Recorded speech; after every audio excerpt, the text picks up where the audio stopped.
Well, hey friends, welcome to Q on Q. We are glad you are with us this week. Well, I got to start out by sharing a little personal note with you all. The last few weeks have been pretty discouraging at times when it comes to things with my voice. You might hear it a little rasp. It sounds like maybe it's not at 100% health. Well, if you missed it, a few weeks ago, I was given the diagnosis of a broken blood vessel on one of my vocal cords, and there's a big bruise there.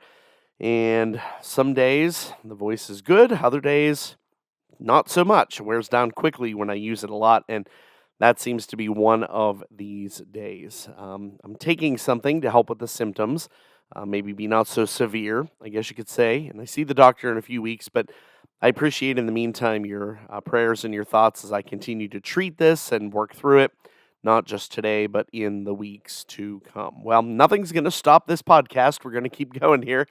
I want you to think about the last time you bought a bottle of water. Maybe you grabbed one at a grocery store without even thinking about it just because you were thirsty. And then a little later, maybe you paid a couple dollars for one out of a vending machine. And then there are those moments, like at a hotel or an airport, where we pick one up, look at the price, and hesitate for just a second because somehow it feels different. 1 minute, that 25-cent water bottle you got in a case suddenly is $9 in a professional sports stadium. But the fact is, it's not any different. It's the same bottle, same brand, same water. Nothing about the product actually changed. The only thing that changed was where you found it. The environment around it shifted, and suddenly the value felt completely different. And most of the time, we don't question that. We just accept it. Of course, it costs more here, and we just pay for it. Of course, it feels different in this setting. Context quietly shapes our perception without us even realizing it's happening. But what if that same idea applies to more than just something simple like a bottle of water? What if it applies to the way we see ourselves, the way we measure our worth, our effectiveness, even our sense of purpose? Because if we're honest, there are environments in our lives where we feel confident, capable, seen, and then there are others where we start to second guess ourselves. We can't quite explain why, but something feels off. And maybe, just maybe, the difference isn't always about who we are, but where we are. If you've been listening over the last few episodes, you know we've been sitting in some pretty honest spaces lately, talking about being in the right place at the right time and the decisions we have to make when the pressures of life come upon us. We talked about burnout, not as a signal to run, but as something that can cloud the way we see everything.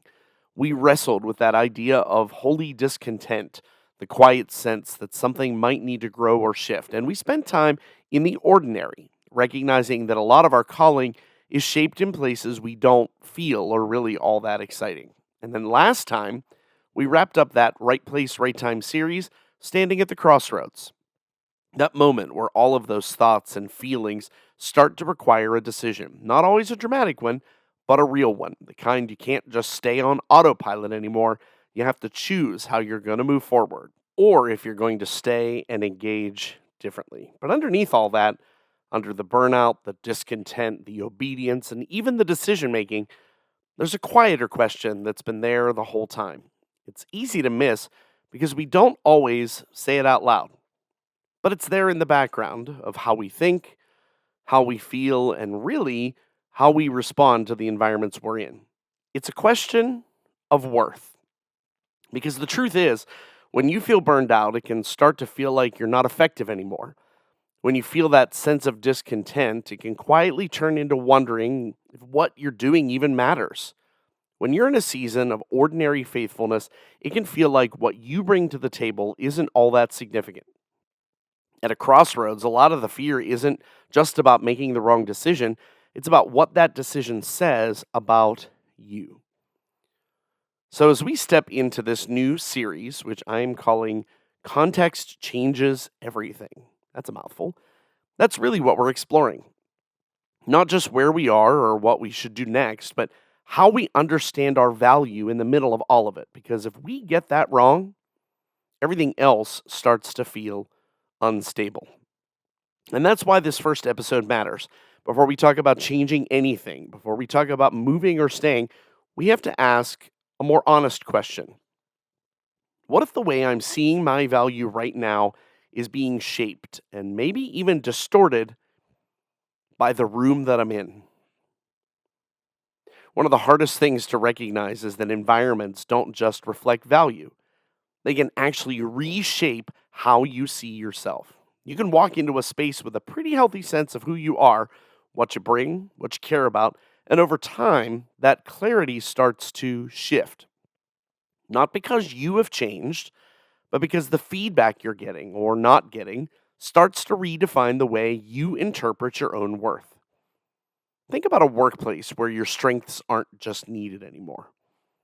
Maybe you're somebody who thrives on creativity, connection, big picture thinking, but your role is built around routine or details. Doesn't mean your job is bad and it doesn't mean you're doing anything wrong, but over time, you start to feel out of place. And if you're not careful, that feeling quietly turns into maybe I'm not as good as I thought I was. Or maybe it's more relational. Maybe you're in a group, friends or colleagues or even peers, where everything feels like subtle comparison. Nobody says it out loud, but it's there. Who's doing more? Who's achieving more? And even if you're secure when you walk in, that environment can slowly chip away at that confidence. You start measuring yourself against things you were never meant to measure yourself against. Sometimes it shows up in the roles we carry. You might be in a position that consistently highlights your weaknesses instead of your strengths. And every day you feel like you're adjusting or compensating or trying to keep up in areas that don't come naturally to you. And after a while, it's exhausting, not just physically, but mentally, because you start to believe that those weaknesses define you instead of recognizing that they are just one part of the picture. And this is where the internal shift happens. It's usually subtle at first, but confidence turns into hesitation. You think a little longer before speaking. You second guess ideas you used to share freely. Your clarity becomes foggy. You're not as sure of yourself anymore, not as steady. Nothing dramatic happened. There wasn't a moment that you can point to that said, boom, I changed on this day. But something has clearly changed. The important thing to understand is this: you don't need to be broken to feel undervalued. I want to say that again. You don't need to be broken to feel undervalued. Sometimes it's not about fixing yourself. Sometimes it's about recognizing the space you are in isn't reflecting you accurately. And if you don't name that, you can spend a long time trying to repair something that was never actually damaged in the first place.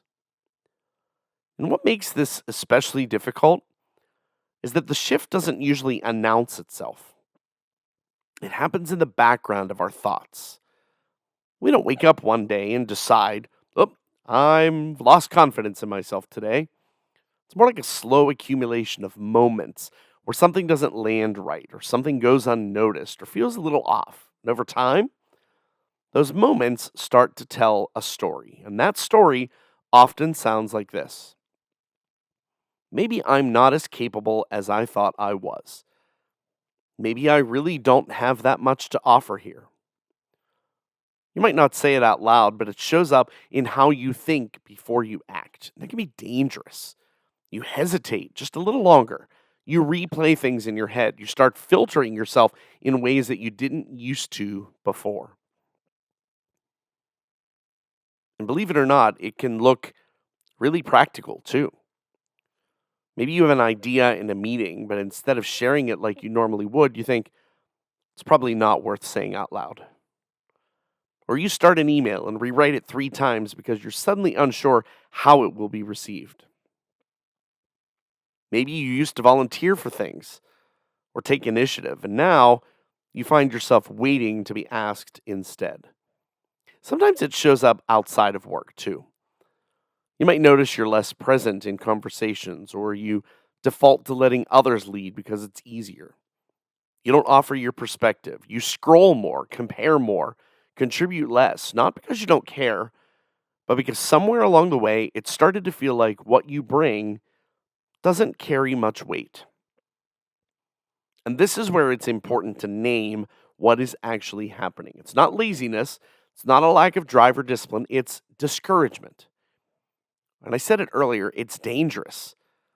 It's what happens when you've been in an environment that, intentionally or not, hasn't reflected your value clearly. Now, this isn't an ego boost. This is an honest reflection of the environments that we are in and what we are called to contribute. Instead of stepping forward, we start protecting ourselves by stepping back.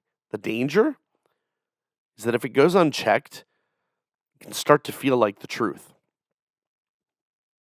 What started as a reaction to a misaligned environment slowly becomes part of your identity. And that's why this matters so much. Because a room that doesn't see you clearly can convince you not to see yourself clearly either.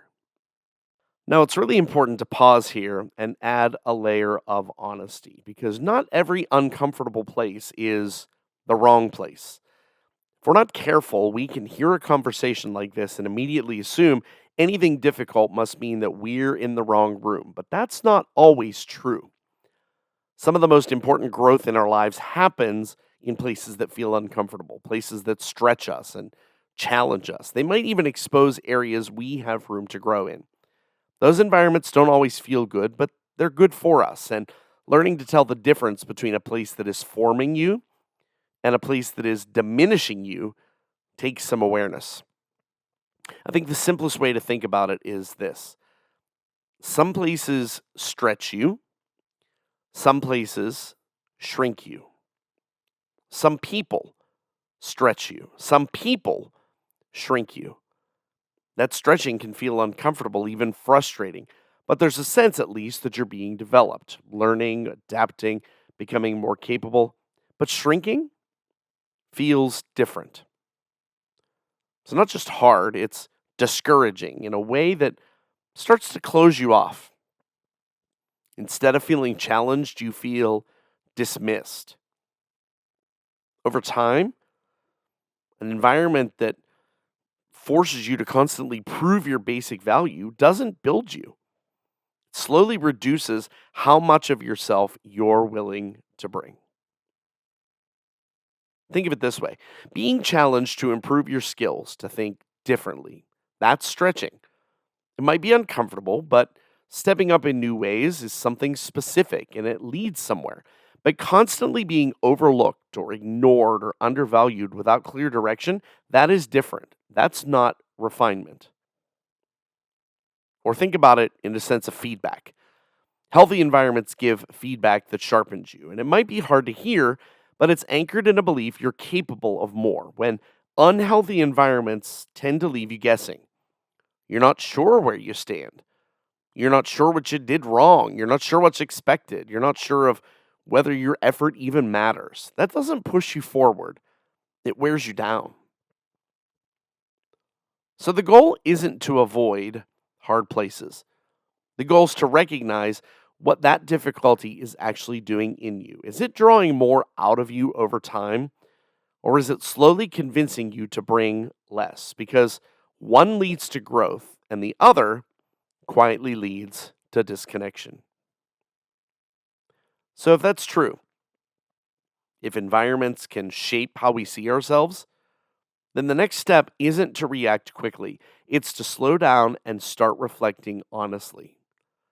Because the instinct for a lot of us is to immediately turn inward and say, "What's wrong with me? Why do I feel this way? Why can't I figure it out?" But that question by itself can lead you in the wrong direction. Not because self reflection is bad, it's certainly not, but because it assumes the issue is entirely internal. And sometimes the more helpful place to start is by asking, what is this environment actually pulling out of me? Not just what I'm feeling, but what is consistently being produced in my thoughts, my attitude, and my energy to contribute in this place. You have to ask yourself, am I becoming more of who I'm supposed to be here or less? When you look at your life over the last few months or even the last year, is there evidence of growth in your character, your confidence, your sense of purpose? Or do you feel like you've been slowly shrinking, second guessing, even holding back parts of yourself that used to feel more natural? It's important for us to look at the spiritual layer to all of this also because throughout scriptures, we see God is always forming something in us, even in difficult seasons. But that formation tends to produce clarity, depth, and steadiness over time. It might be slow and it might be stretching, but it doesn't leave you constantly confused about who you are and about your worth. So, part of discernment is asking this: is this environment helping form something in me, or is it slowly distorting how I see myself? There's moments in my own life, especially in teaching, where I can feel honestly both of these things at the same time. I genuinely love what I do, and a lot of the parts of my job I love the connection, the creativity, the impact. And then there are moments where I catch myself wondering if I'm fully using what I've been given, or if I've just learned how to operate within a system that honestly doesn't always reflect it clearly. That tension doesn't mean something is wrong, but it does mean it's worth paying attention to. And that's the real posture here. Not urgency, not panic, not making a sudden decision just to relieve the discomfort. You don't have to figure everything out today, but you do need to start noticing. Because when you slow down enough to reflect honestly, patterns start to emerge, and those patterns will tell you a lot more than a rushed decision ever could. If you are listening when this first airs, we are approaching Easter, and it's worth remembering that even Jesus' own context wasn't always what it seemed. He lived in a small town, in a world full of expectations and limitations. He was born in a manger, walked streets that often misunderstood him, and he was surrounded by people who couldn't always see his value or the purpose he carried. Yet, in those ordinary and even seemingly wrong places, God was shaping the trajectory of his ultimate calling. The cross itself, a place of suffering, became the setting for the world's redemption. This Easter, the reminder is pretty clear. Being in a space where your value isn't recognized doesn't mean you're misplaced. Just as Christ's path through humility and hardship led to resurrection and transformation, our own wrong rooms can be part of a larger story we might not fully see. But I want you to reflect on this. The context might feel limiting, but God often works in ways we can't immediately perceive. Our calling, our worth, the impact we are meant to have may only be fully revealed in time, much like the story of Easter itself. Before we wrap this up, I think it's important for us to zero back into something steady here because you've kind of talked a couple different directions about this, but we need to think about something that doesn't shift. Something doesn't shift depending on the environment that you're in. Because if everything we've talked about today is true about your situation, then it means your sense of value can feel very different depending on the room. But that doesn't mean that your value has actually changed. Your value didn't start in that room in the first place, and it doesn't end there either. It wasn't created by your job, your role, your relationships, or how people respond to you. Those things can reflect it well or reflect it poorly in some cases, but they don't define it. In the same way that that bottle of water didn't become more or less valuable based on where it was placed, neither do you. So maybe the goal isn't to rush out and change everything. Maybe the first step is simple awareness. Pay attention to where you feel most like yourself and where you don't. Not judging it immediately, but noticing it honestly, not overreacting. You could even make this really practical this week. Take a few minutes at the end of the day and just ask yourself, where did I feel the most like myself today? When did I feel confident and clear and engaged? And then on the other side, where did I feel small? Where did I hold back? Where did something feel off? You will start to notice patterns. They'll start to show up if you give them the space to do so. It might also be worth paying attention to the people in your life. Who are the ones that seem to see you clearly? Who draws out your strengths and affirms what's good? Who challenges you in a way that builds you instead of tearing you down? And on the flip side, where do you feel consistently misunderstood or overlooked? That awareness isn't about blaming somebody, it's about clarity. So I have a few simple questions that I'd like to leave you with today. I want you to sit with these, maybe even come back to this more than once in the week. Here are the questions. Where in my life do I feel most like myself? Where do I feel the most diminished? And who around me actually sees me clearly? As you reflect on those, hold this thought in the back of your mind. Maybe the goal isn't to become more valuable. Maybe it's to recognize where your value is being reflected and where it's being distorted. Because we're going to continue this discussion next time. We're going to take this one step further. If our environments can influence how we feel about our worth, then the question becomes, what actually determines it? Friends, I always appreciate you tuning in, and that is no different this week. Thank you for your continued support of the Q on Q podcast. Remember, you can always check out past episodes on YouTube, through your favorite podcast provider, or at qonq.com. For now, that's all for this week's episode. As always, I really do appreciate you tuning in. See you back here next time when we'll have more for you on Q.